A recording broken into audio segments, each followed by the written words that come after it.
Eve was deceived by Satan. ಹವ್ವಳು ಸೈತಾನನಿಂದ ವಂಚನೆಗೆ ಒಳಗಾದಳು. And we fall a prey to that. ನಾವು ಅದಕ್ಕಾಗಿ ಪ್ರಾರ್ಥಿಸಬೇಕಾಗುತ್ತದೆ. If we don't see where we may be deceiving ourselves. ನಮ್ಮನ್ನು ನಾವು ಎಲ್ಲಿ ಮೋಸಪಡಿಸಿಕೊಳ್ಳುತ್ತಿದ್ದೇವೆ ಎಂಬುದನ್ನು ನಾವು ನೋಡಲಾಗಲಿಲ್ಲಪ್ಪ ಅಂದರೆ ಅದಕ್ಕಾಗಿ ನಾವು ಪ್ರಾರ್ಥಿಸಬೇಕಾಗುತ್ತದೆ. So let me show you the eight ways in which we can deceive ourselves. ನಮ್ಮನ್ನು ನಾವು ಮೋಸಪಡಿಸಿಕೊಳ್ಳಲು ಸಾಧ್ಯವಿರುವಂಥ 8 ವಿಧಗಳನ್ನು ನಾನು ನಿಮಗೆ ತೋರಿಸಬಯಸುತ್ತೇನೆ. The first reference, I'll go sequentially through the New Testament. The first reference is 1 Corinthians chapter 3 and verse 18. ಹೊಸ ಒಡಂಬಡಿಕೆಯ ಮುಖಾಂತರ ನಾನು ಅನುಕ್ರಮವಾಗಿ ಹೋಗಬಯಸುತ್ತೇನೆ. ಅದರಲ್ಲಿ ಮೊದಲ ಉಲ್ಲೇಖ 1 ಕೊರಿಂಥ 3ನೇ ಅಧ್ಯಾಯ 18ನೇ ವಚನ. 1 Corinthians 3:18 it says, let no man deceive himself. 1 ಕೊರಿಂಥ 3ನೇ ಅಧ್ಯಾಯ 18ನೇ ವಚನ ಈ ರೀತಿ ಹೇಳುತ್ತೆ, ಯಾವನು ತನ್ನನ್ನು ತಾನೇ ಮೋಸಗೊಳಿಸದಿರಲಿ. Is he talking about unbelievers or believers? Perhaps both. ಆತನು ಅವಿಶ್ವಾಸಿಗಳ ಬಗ್ಗೆ ಮಾತನಾಡ್ತಿದ್ದಾನ, ವಿಶ್ವಾಸಿಗಳ ಬಗ್ಗೆ ಮಾತನಾಡ್ತಿದ್ದಾನ? ಹೇಳಬೇಕಂದ್ರೆ ಇಬ್ಬರಿಗೂ. But then he talks to the Corinthian Christians. ಆತನು ಮಾತನಾಡುತ್ತಿರುವಂತದ್ದು ಕೊರಿಂಥ ಕ್ರೈಸ್ತರಿಗೆ. And he says in the next sentence, if any among you. ಮುಂದಿನ ಹೇಳಿಕೆಯಲ್ಲಿ ಈ ರೀತಿ ಹೇಳುತ್ತೆ, ನಿಮ್ಮಲ್ಲಿ ಯಾವನಾದರೂ ಎಂಬುದಾಗಿ. If any among you believers thinks that he is clever according to the cleverness of this age. ವಿಶ್ವಾಸಿಗಳೇ, ನಿಮ್ಮಲ್ಲಿ ಯಾವನಾದರೂ ಈ ಲೋಕ ಸಂಬಂಧವಾಗಿ ಜ್ಞಾನಿಯಾಗಿದ್ದೇನೆಂದು ಭಾವಿಸಿಕೊಂಡರೆ, if he really wants to become spiritually wise, ನೀವು ನಿಜವಾಗ್ಲೂ ಆತ್ಮಿಕವಾಗಿ ಜ್ಞಾನಿಯಾಗಬೇಕೆಂದು ಬಯಸುವುದಾದರೆ, he must, let me paraphrase it, he must acknowledge, however clever he is, that in spiritual things he is foolish. ಇದನ್ನು ನಾನು ವಿವರಿಸ ಬಯಸುತ್ತೇನೆ ಈ ವಚನವನ್ನ. ಆತನು ಎಷ್ಟೇ ಜ್ಞಾನಿ ಅಥವಾ ಬುದ್ಧಿವಂತನಾಗಿದ್ರೂ ಕೂಡ ಆತ್ಮಿಕ ಸಂಗತಿಗಳಲ್ಲಿ ಆತನು ಮೂಢನಾಗಿರುತ್ತಾನೆ. That's the first step to avoid these deceitful spirits from making a fool of you and me. ವಂಚಿಸುವ ಆತ್ಮಗಳು ನನ್ನನ್ನ ಮತ್ತು ನಿಮ್ಮನ್ನ ಮೂಢರನ್ನಾಗಿಸುವುದನ್ನ ತಪ್ಪಿಸುವುದಕ್ಕೆ ಮೊದಲ ಹೆಜ್ಜೆ ಇದಾಗಿದೆ. Now we have spoken often about that in the church, but in a lot of places they haven't spoken about this. ಈ ಸಭೆಯಲ್ಲಿ ನಾವು ಸಾಕಷ್ಟು ಇದರ ಕುರಿತಾಗಿ ಮಾತನಾಡಿದ್ದೇವೆ. ಅನೇಕ ಸ್ಥಳಗಳಲ್ಲಿ ಇದರ ಬಗ್ಗೆ ಮಾತನಾಡಲ್ಪಟ್ಟಿಲ್ಲ ಅಷ್ಟಾಗಿ. What does this mean? ಏನು ಇದರ ಅರ್ಥ? See, cleverness is a matter of the mind. ಜ್ಞಾನ ಅಥವಾ ಬುದ್ಧಿಯು ಅದು ಒಂದು ತಲೆಗೆ ಸಂಬಂಧಪಟ್ಟಂತ ವಿಷಯವಾಗಿದೆ. Divine wisdom is a matter of the heart and the spirit. ದೈವಿಕ ಜ್ಞಾನವು ಹೃದಯ ಮತ್ತು ಆತ್ಮಕ್ಕೆ ಸಂಬಂಧಪಟ್ಟಂತ ವಿಚಾರವಾಗಿದೆ. And ನಿಮಗೆ ಗೊತ್ತಿದೆ, just like physically a man's brain may be functioning okay perfectly and his heart may be weak, he can get a heart attack even though his brain is functioning okay. ಒಬ್ಬ ವ್ಯಕ್ತಿಯ ಮೆದುಳು ಸರಿಯಾಗಿ ಕಾರ್ಯನಿರ್ವಹಿಸುತ್ತಿದ್ದರೂ ಕೂಡ ಆತನ ಹೃದಯವು ಬಲಹೀನವಾಗಿರುತ್ತದೆ ಮತ್ತು ಹೃದಯಾಘಾತಕ್ಕೆ ಒಳಗಾಗುವ ಸಂಭವವಿರುತ್ತದೆ. ಮೆದುಳು ಸಕ್ರಿಯವಾಗಿ ಕಾರ್ಯನಿರ್ವಹಿಸುತ್ತಿದ್ದರೂ ಕೂಡ. And vice versa, a man's heart may be strong and his brain may have a problem. ಇದರ ಪ್ರತಿಯಾಗಿ ಒಬ್ಬ ವ್ಯಕ್ತಿಯ ಹೃದಯ ಬಲವಾಗಿರಬಹುದು, ಆದರೆ ಆತನ ಮೆದುಳು ಸಮಸ್ಯೆಗೆ ಈಡಾಗಿರಬಹುದು. Spiritually also it's like that. ಆತ್ಮಿಕವಾಗಿ ಕೂಡ ಅದೇ ರೀತಿಯಾಗಿರುತ್ತದೆ. A man's mind may be very clever and he may be a fool in his spirit. ಮನುಷ್ಯನು ತಲೆಯಲ್ಲಿ ಬಹಳ ಜ್ಞಾನಿಯಾಗಿರಬಹುದು, ಆದರೆ ತನ್ನ ಹೃದಯದಲ್ಲಿ ಮೂಢನಾಗಿರುವ ಸಾಧ್ಯತೆ ಇರುತ್ತದೆ. There's no contradiction there. I mean, it's like saying man's got good hearing but bad eyesight. Can you understand that? ಅಲ್ಲಿ ವಿರೋಧಾಭಾಸವಿರುವುದಿಲ್ಲ. ಅದು ಯಾವ ಥರಪ್ಪ ಅಂದರೆ, ಮನುಷ್ಯನ ಕಿವಿ ಸರಿಯಾಗಿ ಕೇಳಿಸುತ್ತಿರಬಹುದು, ಆದರೆ ಆತನ ಕಣ್ಣು ಸರಿಯಾಗಿ ಕಾಣಿಸದೇ ಇರಬಹುದು. ಅರ್ಥ ಆಯ್ತಾ ಈಗ? Sure. Or a man may have good eyesight and bad hearing. Why not? ನಿಶ್ಚಯವಾಗಿ ಅದೇ ರೀತಿ ಕಣ್ಣು ಸರಿಯಾಗಿ ಕಾಣಿಸುತ್ತಿರಬಹುದು, ಆದರೆ ಕಿವಿಯು ಸರಿಯಾಗಿ ಕೇಳಿಸುತ್ತಿಲ್ಲದೆ ಇರಬಹುದು. It's exactly the same way. A man may be very clever in his mind and absolute fool spiritually. ಅದೇ ರೀತಿಯಾಗಿ ಮನುಷ್ಯನು ತಲೆಯಲ್ಲಿ ಬಹುಜ್ಞಾನಿಯಾಗಿರಬಹುದು, ಆದರೆ ತನ್ನ ಹೃದಯದಲ್ಲಿ ಸಂಪೂರ್ಣವಾಗಿ ಮೂಢನಾಗಿರುವ ಸಾಧ್ಯತೆ ಇರುತ್ತದೆ. Now, I have discovered ಈಗ ನಾನು ಗ್ರಹಿಸಿಕೊಂಡಿದ್ದೇನಪ್ಪ ಅಂದ್ರೆ that in all the years I've traveled around Christendom, and that's 47 years now, ಈ ಎಲ್ಲಾ 47 ವರ್ಷಗಳಲ್ಲಿ ನಾನು ಸುತ್ತ ಕ್ರೈಸ್ತತ್ವವನ್ನ ತಿರುಗಾಡಿ ಅಂದ್ರೆ ಪ್ರಯಾಣಿಸಿ ಬಂದು ನೋಡಿದಾಗ most people haven't understood this. ಅನೇಕ ಜನರು ಇದನ್ನ ಅರ್ಥ ಮಾಡಿಕೊಂಡಿಲ್ಲ. Most people think if you're clever in your mind, of course you'll understand the Bible. ಅನೇಕ ಜನರು ಈ ರೀತಿಯಾಗಿ ಯೋಚನೆ ಮಾಡ್ತಾರೆ, ನಿನ್ನ ತಲೆಯಲ್ಲಿ ನೀನು ಜ್ಞಾನಿಯಾಗಿದ್ರೆ ನಿಶ್ಚಯವಾಗಿ ನೀನು ಸತ್ಯವೇದವನ್ನು ಅರ್ಥ ಮಾಡ್ಕೊಳ್ತೀಯ ಅಂತ. Wrong. ತಪ್ಪು ಅದು.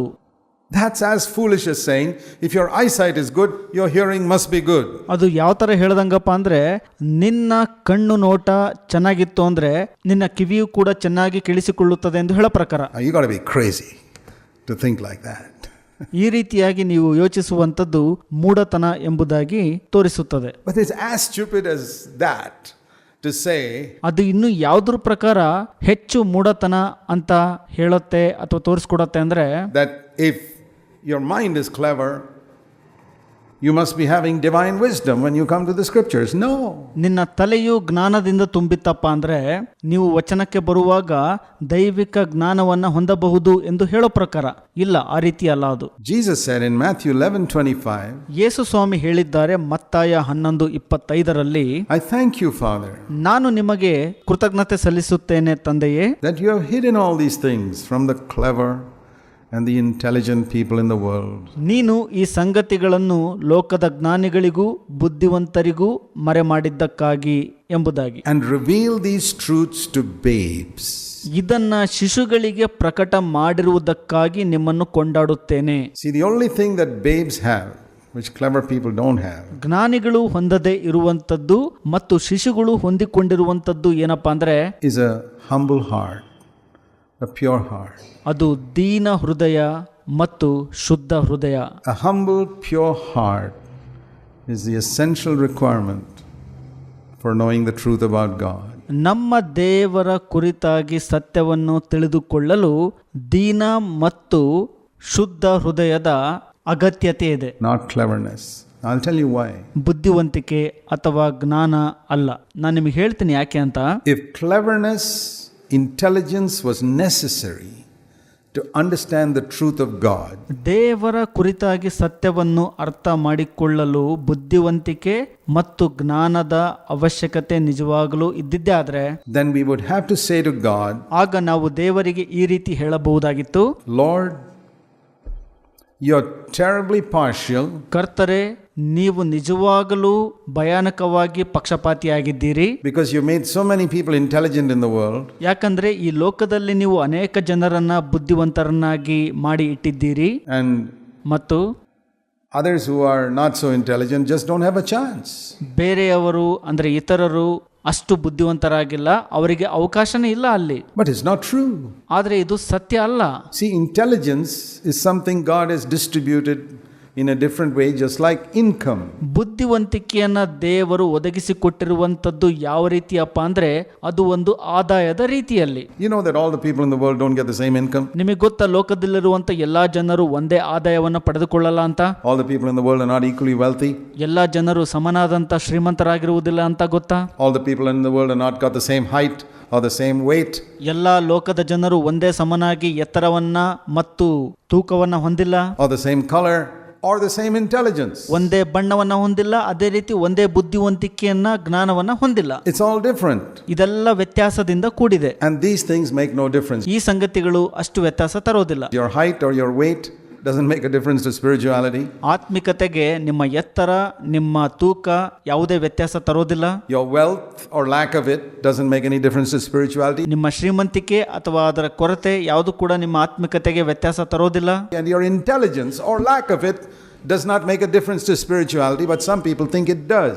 ನಿಮ್ಮ ಬುದ್ಧಿವಂತಿಕೆ ಅಥವಾ ಅದರ ಕೊರತೆ ಇದ್ರೂ ಕೂಡ ಆತ್ಮಿಕ ಸಂಗತಿಗೆ ಅದು ವ್ಯತ್ಯಾಸ ತರೋದಿಲ್ಲ, ಆದರೆ ಕೆಲವು ಜನರು ಯೋಚಿಸ್ತಾರೆ ಅದು ವ್ಯತ್ಯಾಸ ತರುತ್ತದೆ ಅಂತ. That's why, when we in our Sunday school, right from the beginning, we decided, ಅದಕ್ಕಾಗಿ ನಮ್ಮ ಸಂಡೇ ಸ್ಕೂಲ್ನಲ್ಲಿ ಪ್ರಾರಂಭದಿಂದಲೂ ನಾವು ಇದನ್ನ ನಿರ್ಧಾರ ಮಾಡಿದೆವು, that in Sunday school we will not give a prize to the children who give all the answers.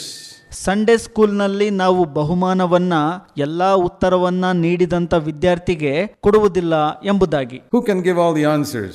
ಯಾರು ಎಲ್ಲ ಉತ್ತರವನ್ನ ಕೊಡ್ತಾರೆ? The clever one. ಬುದ್ಧಿವಂತರು ಮಾತ್ರ. Because we are not asking them, we're not testing their character in Sunday school. ಯಾಕಂದ್ರೆ ನಾವು Sunday ಸ್ಕೂಲ್ನಲ್ಲಿ ಅವರ ನಡತೆಗಳನ್ನ ಪರೀಕ್ಷೆ ಮಾಡೋದಿಲ್ಲ. We're testing their sword drill, Bible knowledge. ನಾವು ಅವರ ಸತ್ಯವೇದದ ತಿಳುವಳಿಕೆ ಅಥವಾ ಜ್ಞಾನವನ್ನ ಪರೀಕ್ಷಿಸ್ತಿರ್ತೀವಿ. Who can turn to Lamentations first or something else in the Bible? And it's the clever people, the people with a good memory. ಯಾರು ಮೊದಲು ಪ್ರಲಾಪಗಳನ್ನ ತೆಗೆಯುತ್ತೀರಿ ಮತ್ತು ಸತ್ಯವೇದದಲ್ಲಿ ಏನೋ ಒಂದನ್ನು ತೆಗೆಯುತ್ತೀರಿ ಅಂತ ಕೇಳುವಾಗ ಬುದ್ಧಿವಂತ ಮಕ್ಕಳು ತೆಗಿತಾರೆ. I said those guys, those little children are already getting prizes in school for that. ಆ ಮಕ್ಕಳು ಅದಕ್ಕಾಗಿ ಆಗಲೇ ಶಾಲೆಗಳಲ್ಲಿ ಬಹುಮಾನವನ್ನ ಪಡೆದುಕೊಳ್ಳುತ್ತಿರುತ್ತಾರೆ. For cleverness. Why should we give them more prizes in Sunday school for that? ಬುದ್ಧಿವಂತಿಕೆಗಾಗಿ ಯಾಕೆ ನಾವು ಸಂಡೇ ಸ್ಕೂಲ್ನಲ್ಲಿ ಮತ್ತೆ ಹೆಚ್ಚಾದ ಬಹುಮಾನ ಕೊಡಬೇಕಾಗಾದ್ರೆ? No. So we decided in Sunday school right from the beginning. ಇಲ್ಲ, ಹಾಗಾಗಿ ನಾವು ಸಂಡೇ ಸ್ಕೂಲ್ನಲ್ಲಿ ಪ್ರಾರಂಭದಿಂದ ಈ ರೀತಿಯಾಗಿ ನಿರ್ಧಾರ ಮಾಡಿದೆವು. We won't give any prizes for those who come first. We'll give a prize to those who come regularly. ನಾವು ಮೊದಲು ಬಂದಂತವರಿಗೆ ಬಹುಮಾನವನ್ನು ಕೊಡೋದಿಲ್ಲ, ಯಾರು ನಿರಂತರವಾಗಿ ಬರ್ತಾರಲ್ಲ ಅವರಿಗೆ ಬಹುಮಾನವನ್ನು ಕೊಡಲು ನಿರ್ಧರಿಸಿದೆವು. That's faithfulness. ಯಾಕಂದ್ರೆ ಅದು ನಂಬಿಗಸ್ತಿಕೆ. It's got nothing to do with cleverness. ಅದಕ್ಕೂ ಬುದ್ಧಿವಂತಿಕೆಗೂ ಯಾವುದೇ ಸಂಬಂಧವಿಲ್ಲ. We do things a lot differently in our church from many others. ಇತರರಿಗಿಂತ ನಮ್ಮ ಸಭೆಯಲ್ಲಿ ಹೆಚ್ಚಾದ ವ್ಯತ್ಯಾಸವನ್ನ ಮಾಡ್ತೇವೆ ನಾವು. Because we want to give value to spiritual values. ಯಾಕಂದ್ರೆ ನಾವು ಯಾವುದಕ್ಕೆ ಮೌಲ್ಯ ಕೊಡ್ತೀವಪ್ಪ ಅಂದ್ರೆ ಆತ್ಮಿಕ ಮೌಲ್ಯಗಳಿಗೆ. It's not cleverness. It's recognizing. So here it says, if you want to understand divine wisdom, ಇದು ಬುದ್ಧಿವಂತಿಕೆ ಅಲ್ಲ, ಗ್ರಹಿಸಿಕೊಳ್ಳಬೇಕು. ನೀವು ಆತ್ಮಿಕ ಜ್ಞಾನವನ್ನ ಅರ್ಥ ಮಾಡಿಕೊಳ್ಳಬೇಕಪ್ಪ ಅಂದ್ರೆ just humble yourself and say, Lord, ನಿಮ್ಮನ್ನ ನೀವು ತಗ್ಗಿಸಿಕೊಂಡು ಈ ರೀತಿ ಹೇಳ್ರಿ, ಕರ್ತನೆ, I get 100% in maths and I get 100% in chemistry, I get 100% in physics, but when it comes to the Bible I get 0. Say that. ನಾನು ಭೌತಶಾಸ್ತ್ರ, ಗಣಿತಶಾಸ್ತ್ರ, ರಾಸಾಯನಿಕ ಶಾಸ್ತ್ರದಲ್ಲಿ 100% ಅಂಕ ಪಡೆದುಕೊಳ್ಳುತ್ತೇನೆ, ಸತ್ಯವೇದದಲ್ಲಿ 0 ಅಂಕ ಪಡೆದುಕೊಳ್ಳುತ್ತೇನೆ ಎಂಬುದಾಗಿ ಹೇಳ್ರಿ. Then you'll understand the Bible. ಆಗ ನೀವು ಸತ್ಯವೇದವನ್ನ ಅರ್ಥ ಮಾಡ್ಕೊಳ್ಳುತ್ತೀರಿ. So does it mean that if we are unfortunate enough to be intelligent, we can't understand the Bible? No. ಅಕಸ್ಮಾತ್ ನಾವು ಬುದ್ಧಿವಂತರು ಆಗಿದ್ದರೆ ಅದರ ಅರ್ಥ ನಾವು ಸತ್ಯವೇದವನ್ನ ಅರ್ಥ ಮಾಡಿಕೊಳ್ಳಲು ಆಗುವುದಂತನ? ಇಲ್ಲ, ಹಾಗಲ್ಲ. It says here about intelligent people. If some of you think you're intelligent, ಬುದ್ಧಿವಂತ ಜ್ಞಾನಿಗಳಿಗೆ ಇಲ್ಲಿ ಹೇಳುತ್ತೆ, ನೀವು ಬುದ್ಧಿವಂತರು ಅಂತ ಎಣಿಸೋದಾದ್ರೆ, I don't believe I'm so dumb. I think I've got a little bit of intelligence. ನಾನು ತುಂಬಾ ಮಂದ ಅಂತ ಹೇಳೋದಿಲ್ಲ, ನನಗೆ ಸ್ವಲ್ಪ ಅಲ್ಪ ಬುದ್ಧಿವಂತಿಕೆ ಅನ್ನುವಂಥದ್ದು ಇದೆ. Maybe not as much as some of you, but I still have some. ನಿಮ್ಮಲ್ಲಿ ಕೆಲವರಿಗೆ ಇರುವಷ್ಟು ನನಗೆ ಬುದ್ಧಿವಂತಿಕೆ ಇಲ್ಲದಿರಬಹುದು, ಆದರೆ ನನ್ನ ಹತ್ರ ಸ್ವಲ್ಪ ಬುದ್ಧಿವಂತಿಕೆ ಅನ್ನುವಂಥದ್ದು ಇದೆ. But when I come to the scriptures, I say, Lord, ಆದರೆ ನಾನು ಸತ್ಯವೇದದ ವಚನಕ್ಕೆ ಬರುವಾಗ ನಾನು ಹೇಳುತ್ತೇನೆ, ಕರ್ತನೆ, I can't understand this unless you teach me. ನೀನು ಇದನ್ನ ಕಲಿಸದ ಹೊರತು ನಾನು ಇದನ್ನ ಅರ್ಥ ಮಾಡಿಕೊಳ್ಳಲು ಆಗುವುದಿಲ್ಲ. So I put myself at the same level as the other fellow whose intelligence is very low.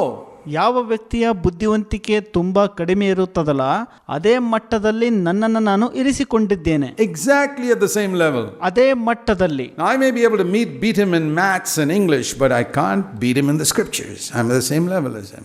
ನಾನು ಆತನನ್ನ ಗಣಿತದಲ್ಲಿ, ಇಂಗ್ಲಿಷ್ ಭಾಷೆಯಲ್ಲಿ ಸೋಲಿಸಬಹುದು, ಆದರೆ ನಾನು ಆತನನ್ನ ಸತ್ಯವೇದದ ವಚನಗಳಲ್ಲಿ ಸೋಲಿಸಲು ಆಗುವುದಿಲ್ಲ, ಯಾಕಂದ್ರೆ ಒಂದೇ ಮಟ್ಟದಲ್ಲಿದ್ದೇನೆ. I put myself there. ನಾನು ನನ್ನನ್ನು ನಾನು ಆ ಸ್ಥಾನದಲ್ಲಿ ಇರಿಸಿಕೊಳ್ಳುತ್ತೇನೆ. And I say, Lord, I don't understand this unless you reveal it to me. ನಾನು ಹೇಳ್ತೇನೆ, ಕರ್ತರೆ, ಇದನ್ನ ನಾನು ಅರ್ಥ ಮಾಡ್ಕೊಳ್ಳಕ್ಕಾಗ್ತಿಲ್ಲ, ಇದನ್ನ ನೀನು ಇದನ್ನ ಪ್ರಕಟಿಸದ ಹೊರತು. I will get the wrong understanding from the scriptures. ಇಲ್ಲವಾದಲ್ಲಿ ನಾನು ಸತ್ಯವೇದದಿಂದ ತಪ್ಪು ತಿಳುವಳಿಕೆಯನ್ನ ಪಡೆಯುವ ಸಾಧ್ಯತೆ ಇರುತ್ತದೆ. I'll study it like the people do in Bible schools and they go astray. ನಾನು ಅಧ್ಯಯನವನ್ನ ಮಾಡುತ್ತಲೇ ಇರುತ್ತೇನೆ, ಬೈಬಲ್ ಸ್ಕೂಲಲ್ಲಿ ಜನರು ಅಧ್ಯಯನ ಮಾಡುವಂತೆ ಅವರು ದಾರಿ ತಪ್ಪಿ ಹೋಗ್ಬಿಡ್ತಾರೆ ಆಗಿದ್ರು ಕೂಡ. And I'll go astray too. ನಾನು ಕೂಡ ದಾರಿ ತಪ್ಪಿ ಹೋಗ್ಬಿಡ್ತೇನೆ. So I have to humble myself and say, I just don't understand this. ನಾನು ಇದನ್ನ ತಗ್ಗಿಸಿಕೊಂಡು ಹೇಳುವನಾಗಿರಬೇಕು, ನಾನು ಇದನ್ನ ಅರ್ಥ ಮಾಡಿಕೊಳ್ಳಲು ಆಗ್ತಾ ಇಲ್ಲ ಅಂತ. You got to teach me. ನೀವು ನನಗೆ ಕಲಿಸಬೇಕು ಇದನ್ನ. And that's how I've studied the scriptures for more than 40 years. ಆ ರೀತಿಯಾಗಿ ನಾನು 40ಕ್ಕಿಂತ ಹೆಚ್ಚು ವರ್ಷ ಸತ್ಯವೇದವನ್ನ ಅಧ್ಯಯನ ಮಾಡಿದೆ. I come to this book and I say, Lord, I'm dumb. ನಾನು ಈ ಪುಸ್ತಕದ ಬಳಿಗೆ ಬಂದು ಹೇಳುವವನಾಗ್ತೇನೆ, ದೇವರೇ, ನಾನು ಮೂಕನಾಗಿದ್ದೇನೆ ಅಂತ. And